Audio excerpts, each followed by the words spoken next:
attention to this dashcam footage captured on a desolate highway in rural Nevada.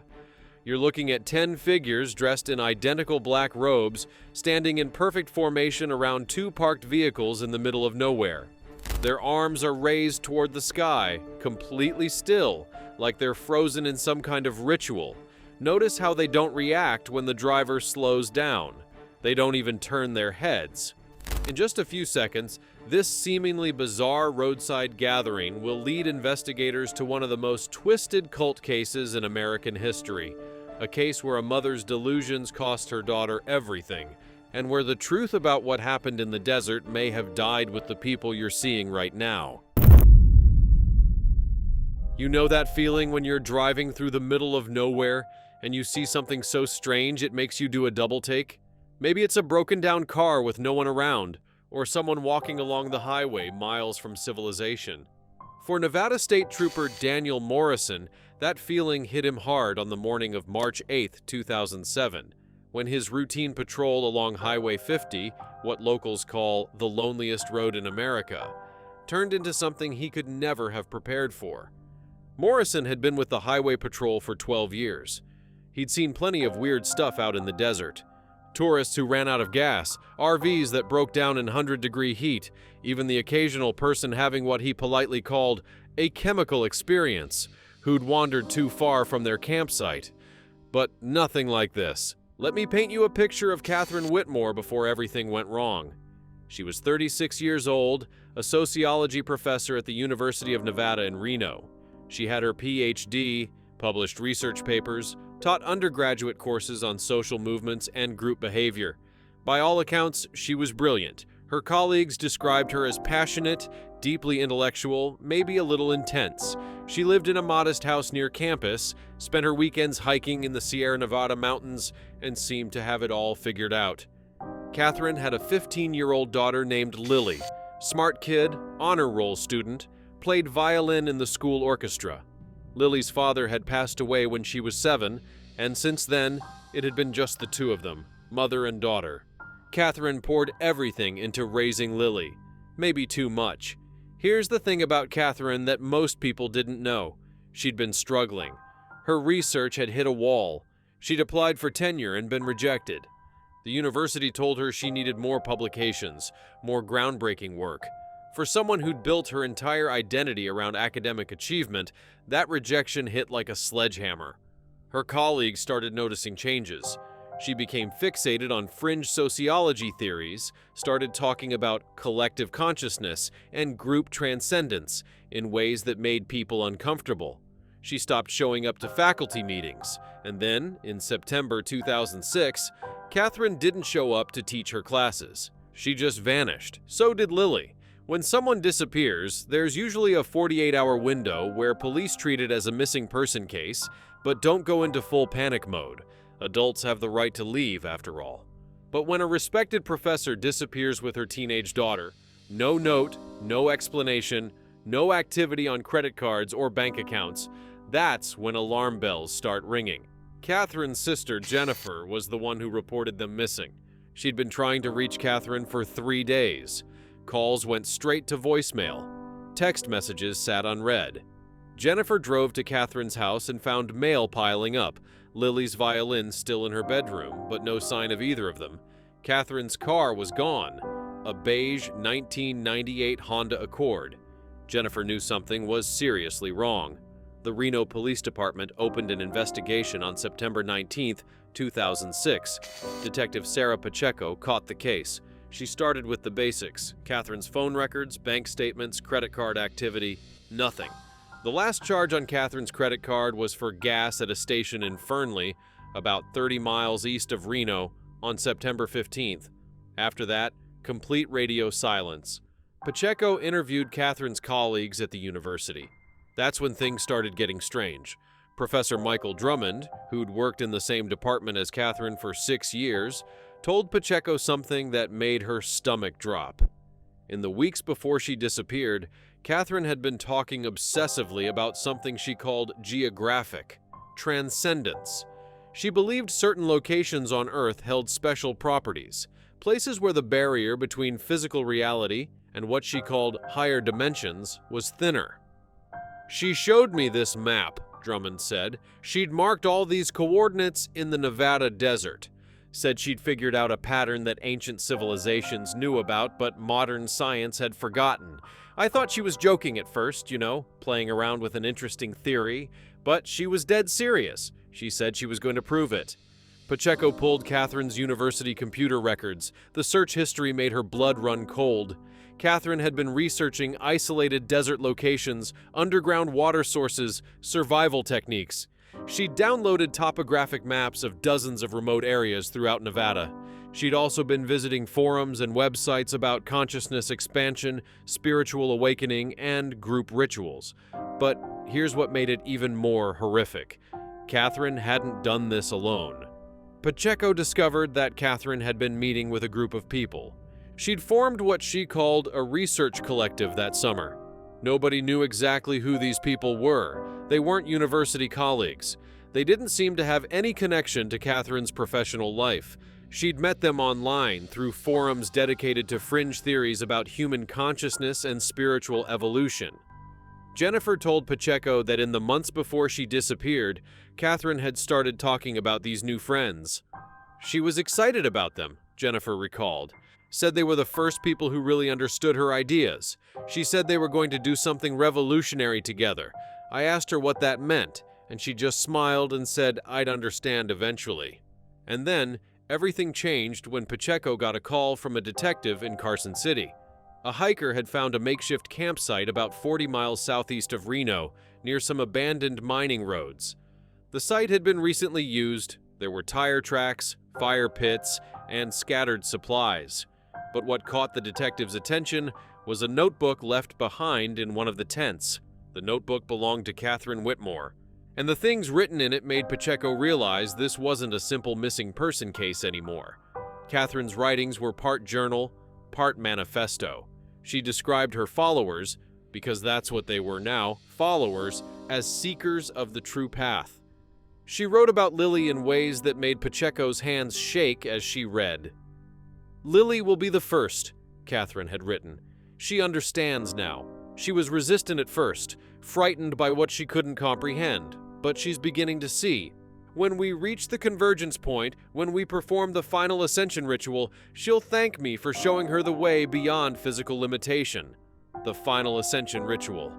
Those words echoed in Pacheco's mind. What the hell did that mean? The investigation kicked into high gear. Pacheco got authorization for helicopter searches of the desert regions Catherine had marked on her maps. Search and rescue teams fanned out across hundreds of square miles of barren landscape. The media picked up the story. Catherine's photo appeared on news broadcasts across Nevada. Tips started flooding in, but none of them led anywhere. Here's what haunted everyone. They knew Catherine was out there somewhere with Lily and at least 6 other people, based on the number of sleeping bags and supplies at the abandoned campsite. They knew Catherine believed she was on some kind of spiritual mission, but they had no idea where she was heading next or what her final ascension ritual actually meant. And with every day that passed, the chances of finding Lily alive seemed to shrink. Pacheco interviewed everyone in Catherine's life. She talked to Lily's teachers, her friends' parents, neighbors, distant relatives. She built a timeline of Catherine's mental deterioration over the past year. The picture that emerged was of a woman who'd become increasingly detached from reality, who'd gone from respected academic to dangerous cult leader in the span of months, and she'd taken her daughter with her. On October 3, 2006, nearly 3 weeks after Catherine disappeared, a gas station attendant in Ely, Nevada, reported that a woman matching Catherine's description had come in to buy water and dried food. The attendant said she was driving a beige Honda, and there were other people in the car with her. By the time police arrived, they were long gone. But it confirmed what Pacheco feared. Catherine was still out there, still moving through the desert, still working toward whatever twisted plan she had in mind. Jennifer Whitmore couldn't sleep. Every night she lay awake thinking about Lily out there in the desert with Catherine. She knew her sister loved Lily. That had never been in question. But love can become poisonous when it's mixed with delusion. And Catherine's delusions were getting worse. Pacheco had Jennifer come in to look at Catherine's notebook again. Maybe there was something in the writings that only a family member would understand, some clue to where Catherine might go. Jennifer read through page after page of her sister's increasingly frantic handwriting. "Wait," Jennifer said, pointing to a passage near the end of the notebook. "She mentions the place where Dad used to take us. What does that mean?" Catherine and Jennifer's father had been a geologist. When they were kids, he'd taken them on trips to remote locations throughout Nevada, old mining sites, ghost towns, geological formations. He'd been fascinated by the desert, had taught his daughters to read topographic maps and find their way using landmarks. Those childhood memories had stayed with Catherine. Jennifer suddenly realized that Catherine wasn't just choosing random coordinates for her rituals. She was returning to places from her past, locations that held personal significance. Pacheco got copies of the father's old field notes from Jennifer. He'd passed away in 1998, but he'd been meticulous in his record-keeping. Over 30 years of geological surveys, all carefully documented.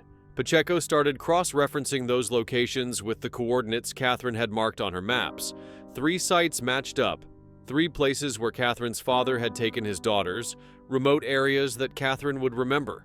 The first site was an abandoned silver mine near Austin, Nevada. Search teams found evidence that people had been there recently.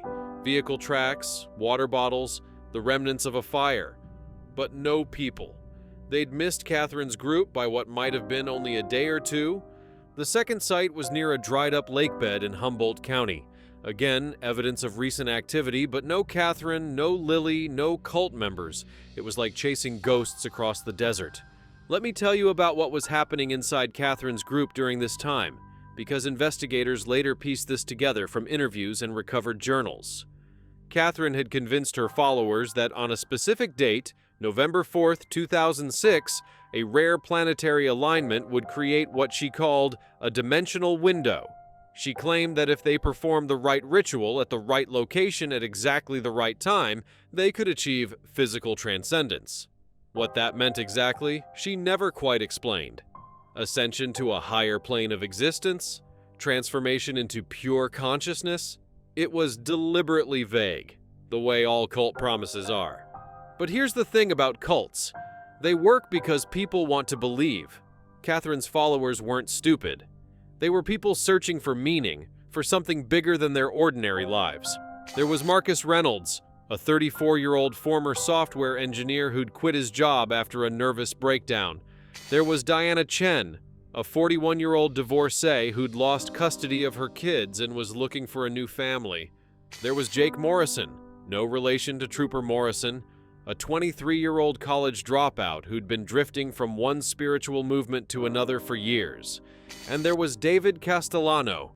David was different from the others. He was 48 years old, had drifted around the Southwest for decades, joining and leaving various fringe groups. He'd been with a commune in Oregon that fell apart, a survivalist group in Idaho that got raided by the FBI, a meditation retreat in Arizona that turned out to be a tax fraud scheme. David had seen it all, and somehow he'd convinced Catherine that he understood the dimensional frequencies better than anyone. He became her second in command, the one who validated her increasingly dangerous ideas. Lily, trapped in all of this, was terrified. Investigators later found a journal she'd been keeping in secret. "Mom isn't mom anymore," Lily wrote in early October. "She talks about things that don't make sense. She says we're going to become beings of pure light. David tells her what to do now, and she just listens to him. I tried to tell her I want to go home, and she cried and said home doesn't matter anymore. She said after the ritual, I'll understand. I'm so scared." Back in Reno, Pacheco was running out of leads. It was now late October, and she knew from Catherine's writings that November 4th was significant. That was the target date. Whatever Catherine had planned, it was going to happen soon. The third location from her father's geological surveys was in Nye County, in one of the most isolated stretches of desert in Nevada. If Catherine was following the pattern, that's where she'd be heading next. Pacheco coordinated with local law enforcement across 3 counties. She put out bulletins to every gas station, convenience store, and truck stop within 100 miles of the potential target area. She briefed search and rescue teams. Everyone was on high alert, waiting for any sign of Catherine's group. On November 2nd, 2006, a truck driver called in a sighting. He'd seen a beige Honda and an old white Chevrolet pickup truck parked off a dirt road about 60 miles northwest of Tonopah. There had been people in dark clothing standing around the vehicles. By the time officers reached the location, the vehicles and people were gone, but they'd been there. Fresh tire tracks led further into the desert, toward an area so remote it didn't even have a name on most maps.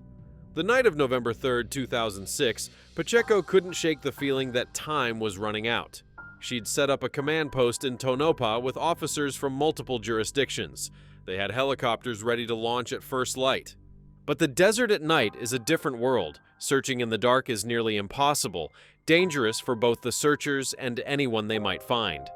At 6 a.m. on November 4th, the helicopters went up. Pacheco rode in the lead chopper, scanning the landscape below.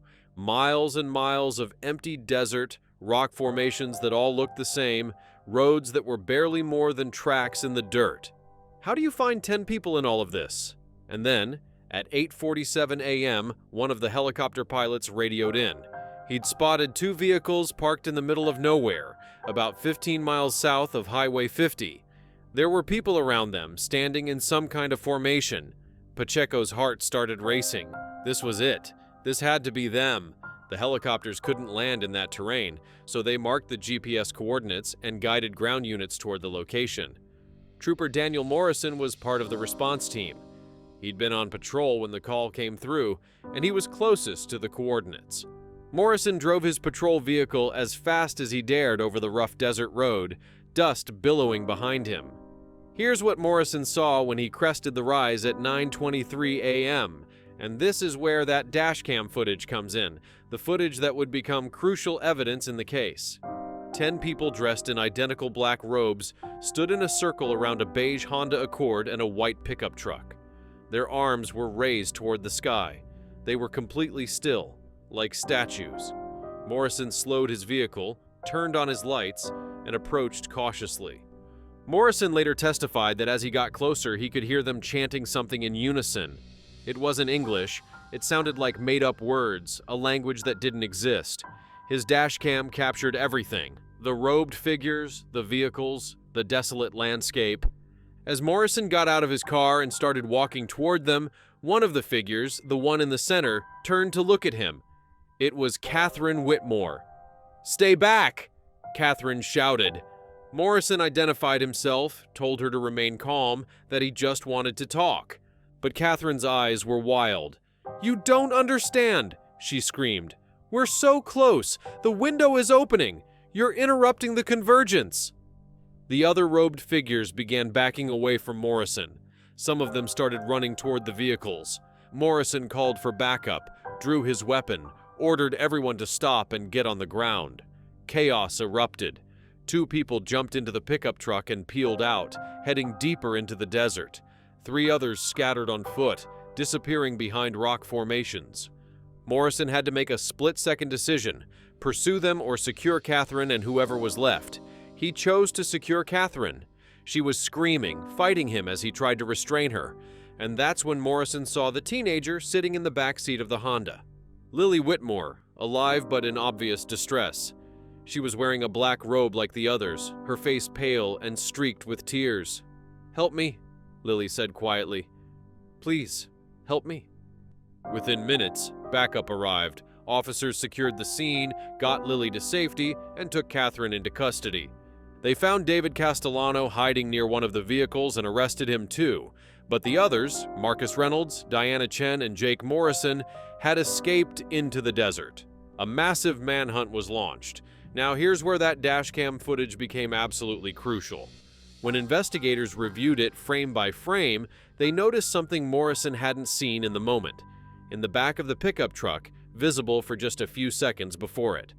Drove away, there was camping equipment and what looked like containers of accelerants, gasoline, kerosene, lighter fluid, lots of it. The investigation team realized with horror what Catherine had actually been planning. This wasn't some harmless spiritual ritual. The journals they'd found earlier made references to shedding the physical form and ascending through purification. Combined with the accelerants and Catherine's deteriorating mental state, it became clear she'd been planning a mass burning, a suicide ritual, and she'd been about to include her own daughter in it. Lily, once she was in protective custody and received psychological care, confirmed investigators' fears. She told them that Catherine had been talking about the ritual for weeks. She said we needed to burn away our earthly bodies so our spirits could ascend, Lily said, her voice shaking. David convinced her that was the only way. Mom kept saying it wouldn't hurt, that it would be quick, and then we'd all be free. I kept telling her I didn't want to do it, but she said I was too young to understand what a gift she was giving me. The manhunt for the escaped cult members continued for days. Marcus Reynolds was found on November 7th, wandering near the town of Goldfield, dehydrated and disoriented. He was arrested and taken into custody. Diana Chen was found the next day in similar condition. She'd gotten lost trying to walk back to civilization and had nearly died of exposure, but Jake Morrison was never found. Search teams looked for weeks. His family issued pleas for him to turn himself in. But the desert has a way of keeping its secrets.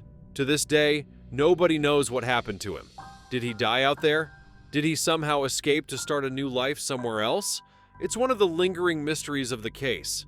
Catherine was held in psychiatric custody while investigators built their case. She underwent evaluation after evaluation. Psychologists diagnosed her with delusional disorder, possibly triggered by the stress of her 10-year rejection and compounded by the influence of David Castellano, who they determined was a manipulative predator with a history of joining and exploiting vulnerable groups. Here's the thing about cases like this: they're never simple. Catherine wasn't some monster who set out to hurt her daughter. She was a woman whose mental health deteriorated, who fell into a belief system that validated her delusions, and who surrounded herself with people who reinforced rather than challenged her dangerous ideas. But that doesn't change what almost happened to Lily and the others out there in the desert. The trial began in March 2008, more than a year after Catherine's arrest. Prosecutors had to carefully navigate the legal questions. Was Catherine mentally competent to stand trial? Was she criminally responsible for her actions? The defense argued that Catherine's mental illness made her unable to fully understand the consequences of what she'd planned. The prosecution argued that regardless of her mental state, she'd put multiple people, including her own child, in imminent danger of death. After a month-long trial, the jury reached a verdict. Catherine Whitmore was found guilty of kidnapping of a minor, endangering the welfare of a child, and attempted murder. She was sentenced to 25 years in a secure psychiatric facility.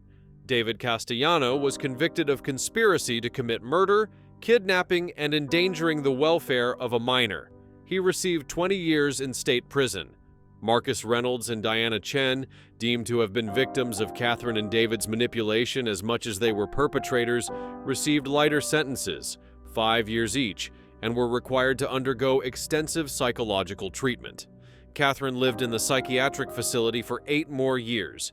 She never fully accepted what she'd done. In letters to her sister Jennifer, she continued to insist that she'd been trying to save Lily, that she'd understood something about reality that others couldn't see. She died in 2016 from complications of pneumonia. She was 54 years old. Lily Whitmore, who was 16 when she testified at her mother's trial, went to live with her aunt Jennifer. She finished high school, went to college, studied psychology. She wanted to understand what had happened to her mother, how someone could become so lost in delusion. Today, she works as an advocate for families affected by cultic abuse. She gives talks about recognizing the warning signs of dangerous group dynamics and the importance of mental health intervention. "My mother wasn't evil," Lily has said in interviews. "She was sick, and she fell in with people who took advantage of that sickness. I miss who she used to be, the mom who took me hiking, who helped me with my homework, who believed in science and reason. That's the mother I choose to remember, not the person she became at the end." The dashcam footage from Trooper Morrison's vehicle has been used in training programs for law enforcement across the country. It's a reminder that in cult cases, timing is everything. Morrison's intervention that morning saved lives. If he'd arrived even an hour later, the outcome could have been tragically different. To this day, somewhere in the Nevada desert, there's a stretch of empty land where 10 people once stood in robes with their arms raised to the sky, convinced they were about to transcend physical reality. It's a place that looks like 1,000 other places in that vast landscape. Unmarked, unremarkable, already being reclaimed by the desert. But for those who know its story, it's a reminder of how fragile the human mind can be and how quickly belief can turn into something deadly. This case is dedicated to the memory of who Catherine Whitmore was before she lost herself, and to Lily Whitmore, who survived and found the strength to rebuild her life from the ashes of her mother's delusions.